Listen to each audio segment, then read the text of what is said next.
김원필 선생 설교. 진심을 다해 지도하는 선생님. 6천년 전에도 없었고 6천년 후에도 없을 교회. 구독, 좋아요는 많은 힘이 됩니다. 여러분의 가정에 하늘 부모님의 축복이 있기를 바랍니다. 초창기에 선생님은 말씀을 하실 때 겨울에는 솜이 들어있는 한국의 오래된 옷을 입고 계셨습니다. 설교가 끝났을 때는 이 솜 옷을 짜면 땀이 줄줄 흐를 정도로 땀을 흘리며 말씀하셨습니다. 그로 인해 식구는 매주 그 옷을 세탁하고 그리고 만들어야 했습니다.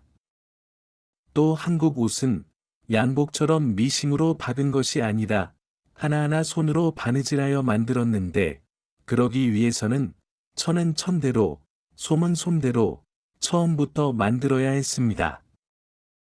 그 멤버들은 오랫동안 하나님을 모시고 예수님을 모시고 생활을 한 사람들입니다. 그로 인해 하나님으로부터 여러 형식으로 선생님을 어떻게 모셔야 하는지 가르침을 받았고 정말 진심을 다했습니다. 우리는 가벼운 마음으로 악수할 수 있지만 당신은 영통인이라도 선생님의 옷을 만지기 어려웠습니다. 선생님은 아무 말도 하지 않으신 것입니다. 물론 새로운 식구가 왔을 때는 열심히 말씀을 하셨는데 개인적으로는 말씀을 잘 안 하셨습니다. 여러분은 당신은 선생님과 가까이 있으니 직접 많은 말씀을 들었을 것이다 하고 생각할지 모르지만 그렇지 않습니다. 내가 아무것도 몰랐고 어려서인지 모르지만 선생님은 예배가 끝나면 교회에서 떨어진 야외라든가 학교 운동장이라든가 그런 곳을 자주 가셨습니다. 그때 뭔가 묻고 싶은 것이 있으면 물어보라고 하셨습니다. 그러나 나는 선생님께서 하시는 말씀을 전부 믿었고 이해하였기 때문에 질문할 것이 아무것도 없었습니다. 그래서 없습니다 하고 대답했습니다. 선생님은 내가 아무것도 모릅니다 하면 더 높은 차원의 말씀을 해주시려고 했던 것으로 생각합니다. 그러나 받을 준비도 되어 있지 않은 어린 모습으로 보였기 때문일 것입니다. 선생님은 나에게 이 교회는 6천년 전에는 없었고 6천년 후에도 없다. 그런 집단이라는 것만이라도 알면 된다 하는 한마디만 가르쳐 주셨습니다. 그때는 통일교회라는 이름도 없었고 그냥 모임이었고 무리였고 집단이라고 가르쳐 주신 것입니다.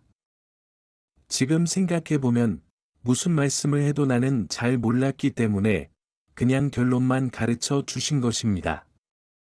짧은 말씀이지만 깊이 생각해보면 볼수록 6천년이라는 유사일에 없었고 앞으로도 없는 집단이라는 말씀에 원리의 결론을 보여주고 계시는 것입니다. 나는 그 진정한 의미를 몰랐습니다. 선생님은 예배가 끝나면 자주 화동의 시간을 가졌습니다. 당시 한국 사회는 남녀가 같은 방에서 같이 이야기하는 것은 대단히 드문 일이었습니다. 여자는 남자 앞을 지나가면 안 되었습니다. 식사도 여자는 다른 곳에서 했습니다.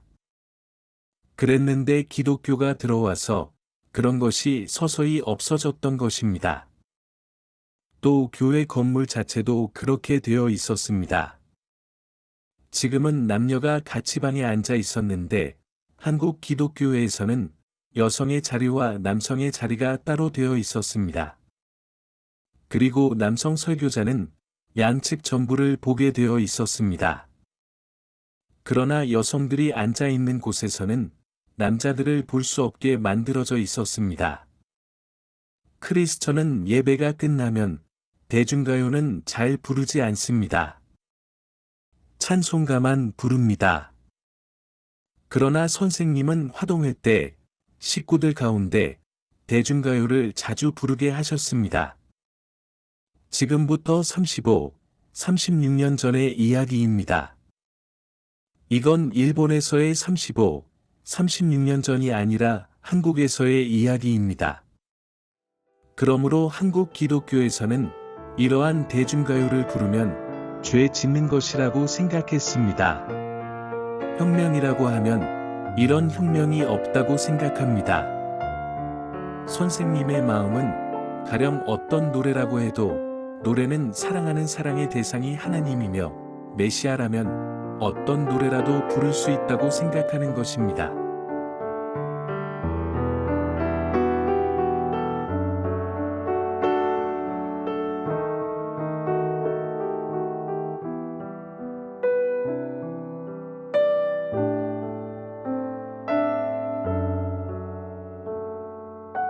경청해 주셔서 감사합니다.